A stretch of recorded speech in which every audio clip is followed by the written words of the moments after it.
Everyone, মাধ্যমিকের ছাত্রছাত্রীরা দেখো, আজকে আমরা এখন এই ভিডিওতে জেনে নেব কিভাবে আমরা মাধ্যমিকে 100 পেতে পারি বা 100 পাওয়া যায়। তার জন্য যেই যেই কৌশলগুলো অবলম্বন করতে হয় সেইগুলো আমরা জেনে নেব। কিছু টেকনিক রয়েছে ছোট ছোট, সেই কৌশলগুলো ফলো করলে কিন্তু পাওয়া যায়। তার জন্য কিন্তু শুধুমাত্র যে সঠিক নির্ভুল উত্তর লিখলেই আমরা 100 পাই সেটা কিন্তু নয়। তার জন্য যে বিশেষ কৌশলগুলো প্রয়োজন সেগুলো অবশ্যই আমাদের খাতায় রিপ্রেজেন্ট করতে হবে। কৌশলগুলো ফলো করে যদি তোমরা বাড়িতে একটা বা দুটো বা কয়েকটা হলে অবশ্যই খুব ভালো হয় এক্সাম দিয়ে নিতে পারো, তাহলে কিন্তু তোমাদের মধ্যে কনফিডেন্সটা তোমরা পেয়েই যাবে। তোমরা নিজেরাও বুঝতে পারবে যে টেস্টের খাতা তোমাদের কীরকম হয়েছিল, কিভাবে সাজিয়েছিলে এবং এখন কিভাবে তোমরা ফাইনালে খাতা সাজাবে, তার জন্য কিভাবে তোমরা রেডি হয়ে গেছো, সেই কনফিডেন্সটা পেয়ে যাবে কিন্তু তোমরা অনায়াসে।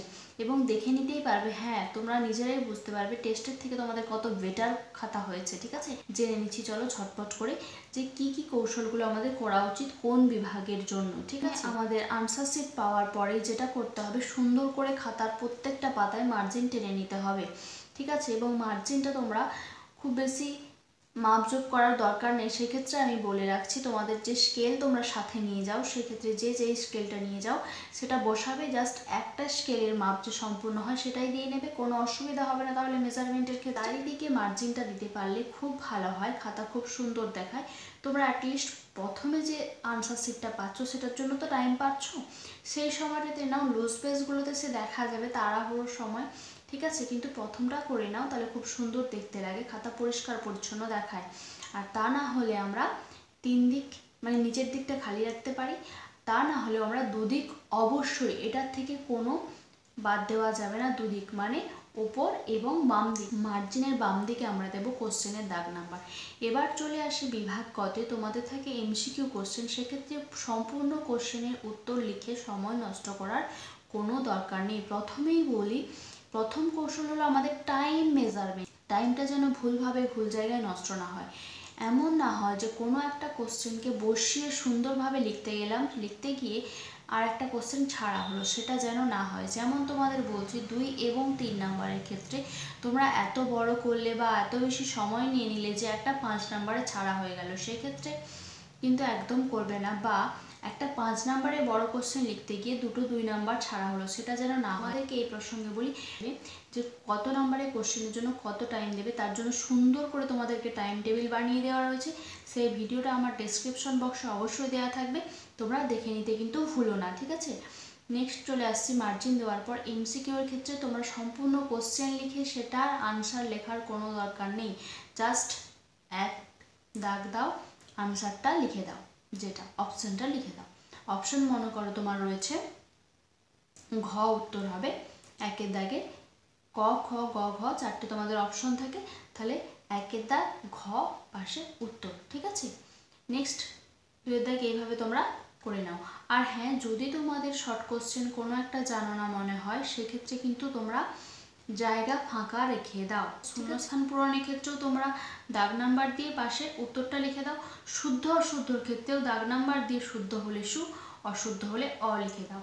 ঠিক আছে, এক্ষেত্রে কিন্তু আমি বলছি কোনোভাবেই তোমাদের নাম্বার কাটবেন না পরীক্ষক, কখনোই না। ঠিক আছে, শুধু শুধু লিখে টাইমটা ওয়েস্ট করবে না। ঠিক আছে, নেক্সট চলে আসছি আমরা দেখো স্তম্ভ মেলানোতে। স্তম্ভ মেলানোর ক্ষেত্রে তোমরা কি করো, অনেকে সম্পূর্ণটা লিখে আবার ডান দিকেরটা সম্পূর্ণ লিখে অ্যারো চিহ্ন দিয়ে মেলাতে থাকো। সেক্ষেত্রে কি হয়, খাতা অপরিষ্কার দেখতে লাগে। একটা জিনিস মাথায় রাখবে সবসময়, খাতা যেন পরিষ্কার পরিচ্ছন্ন হয়। হাতের লেখা যেমনই হোক, হাতের লেখাটা একটু বড় করার চেষ্টা করবে, খুব ছোট করবে না। তাহলে পরীক্ষক যখন খাতা দেখেন তখন তার খুব অসুবিধা হয়। একদম খুব মন দিয়ে, খুব নিচু হয়ে, খুব সামনে গিয়ে ওনাকে দেখতে হয়। একটু বড় করার চেষ্টা করো যাতে উনি ইজিলি ক্যাজুয়ালি খাতাটা তোমাদের দেখার সময় দেখতে পারেন। ঠিক আছে, এমন নয় যে খুব নিচু হয়ে খুব সামনে থেকে গিয়ে তোমাদের খাতা দেখতে হচ্ছে। ঠিক আছে, যাতে ক্যাজুয়ালি এভাবে দেখে নিতে পারে। আর একটা ফাঁকা ফাঁকা করে লেখার চেষ্টা করবে। একের দাগ দিলে কিছুটা গ্যাপ রেখে, দুয়ের দাগ একদম ঘন ঘন করবে না। ঠিক আছে, নেক্সট চলে আসি আমরা স্তম্ভ মেলানোর ক্ষেত্রে। তোমরা এই যে ক্রস চিহ্ন দিয়ে যদি মেলাতে থাকো, আমাদের যেটা সমস্যা হয়, যদি কোনো ক্ষেত্রে একটা ভুল হয়ে যায়, সেক্ষেত্রে মেলানোর জন্য আবার কাটাকাটি হয় বা সম্পূর্ণটাকে তোমাদেরকে আবার তুলতে হয়, তাই না? তার জন্য বলছি তোমরা প্রথমে বাম দিকের স্তম্ভে যা লেখা আছে সবটা লিখে নাও, ডান দিকে স্তম্ভে ওর সাথে যেটা মিলছে ওর সোজা অ্যারো চিহ্ন দিয়ে সেইটা শুধুমাত্র লিখে দাও। এক্ষেত্রে কি হয়, খাতাটা পরিষ্কার পরিচ্ছন্ন দেখতে লাগে। আর একটা কি সুবিধা হয় তোমাদের, যদি কখনো ভুল হয়ে যায় কোনো একটা আনসার স্তম্ভ মেলানোর ক্ষেত্রে, তোমরা কিন্তু কেটে দিয়ে পাশে পরে আবার কেটে তার পাশের সঠিক আনসারটা আবার বসিয়ে নিতে পারো, তাহলে কাটাকাটি করতে হয় না, খাতাটা পরিষ্কার পরিচ্ছন্ন থাকে।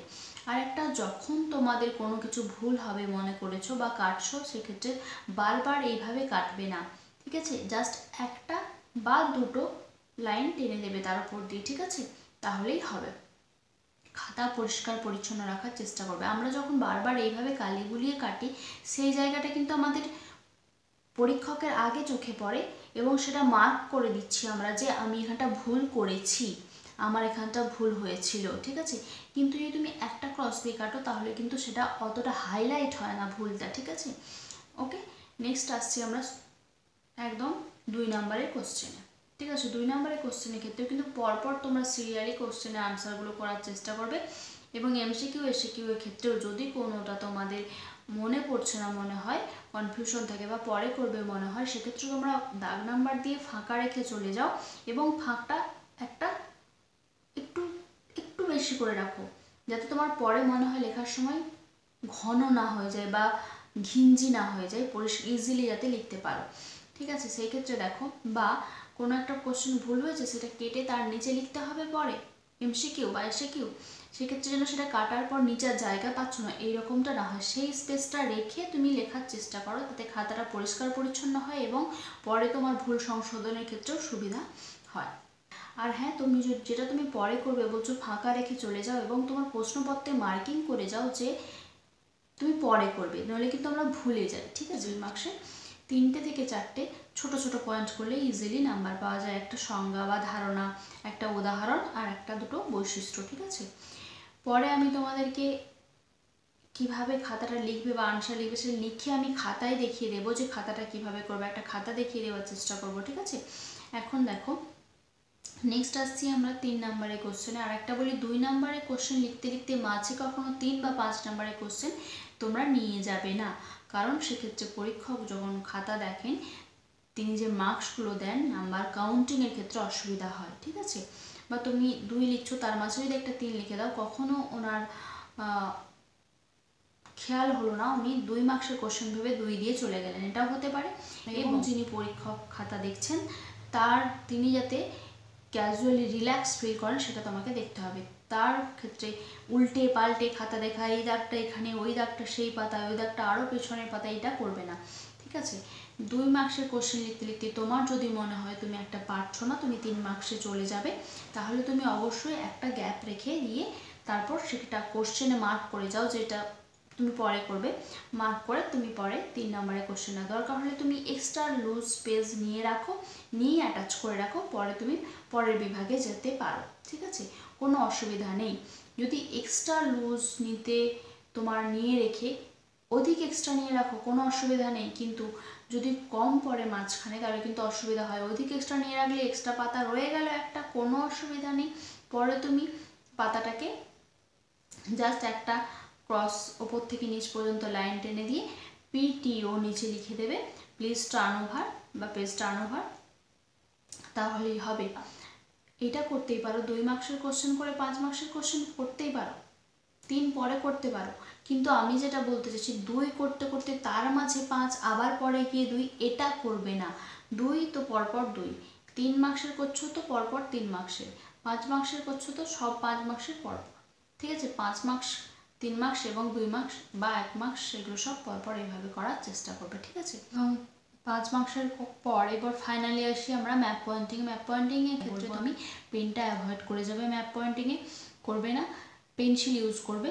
এবং পেন্সিল ইউজ করার পর তোমরা ইন্ডেক্স দেবে অবশ্যই, তোমরা যেখানে যেটা করছো ম্যাপে পয়েন্টিং ওইখানে কোশ্চেনের দাগ নাম্বারটা দিয়ে দিতেই পারো। যেমন মনে করো এটা তোমাদের থাকে 6-এর দাগে, তোমরা প্রথমে করছো কাবেরী নদী, 6-এর দাগের 1-এ রয়েছে 6.1 থাকে, তো এইভাবে তাহলে তোমরা করলে কাবেরী নদীটাকে ইন্ডিকেট করলে ম্যাপে করে 6.1 ওর নিচে বা পাশে লিখলে, ঠিক আছে? এইভাবে করতেই পারো, কিন্তু যদি তোমাদের পর্যাপ্ত সময় থাকে তাহলে, নইলে কিন্তু এটা মাস্ট নয়, ঠিক আছে? নেক্সট তোমরা এইভাবে করার পর ইন্ডেক্স অবশ্যই দেবে এক্ষেত্রে, মানে কোনটাকে কি সূচক করছো সেটা কিন্তু অবশ্যই দেওয়ার চেষ্টা করো। কাবেরী নদী করেছো, ওর নিচে দাগ নাম্বারটা দিয়ে দিয়েছো, তাহলে কিন্তু তোমাদের যদি কোনো সময় বশত সময়ের অভাব হয় তাহলে ওই যে দাগ নাম্বার দিয়ে দিয়েছো ওটা কিন্তু ইন্ডেক্সের কাজ করে দেবে। তাহলে হয়তো সময়ের অভাবে তোমরা ইন্ডেক্স দিতে পারলে না, সেক্ষেত্রে কিন্তু এটা খুব হেল্প হয়। ওকে, তাহলে আর আদারওয়াইজ ইন্ডেক্স দেওয়ার চেষ্টা করো। ওকে, আজকে এই পর্যন্তই। পরের ক্লাসে আমি তোমাদেরকে খাতা নিয়ে বুঝিয়ে দেওয়ার এবং দেখিয়ে কম্পেয়ার করে দেখিয়ে দেওয়ার চেষ্টা করবো যে কীভাবে তোমাদের খামতিগুলো হয় বা কিভাবে করবে। ঠিক আছে, আজকে এই পর্যন্তই। আরও একবার বলে রাখি, তোমাদের কত নাম্বারের কোশ্চেনের আনসার লিখতে গিয়ে কত টাইম দেওয়া উচিত, কিভাবে টাইমটা মেনটেন করবে, তার জন্য আমি সুন্দর করে তোমাদের টাইম টেবিল করে দিয়েছি। সেটা অবশ্যই দেখে নিতে ভুলো না, সেটা আমার ডেসক্রিপশন বক্সে অবশ্যই দেওয়া থাকবে। ততক্ষণ ভালো থাকো, সুস্থ থাকো। আজকে এই পর্যন্তই।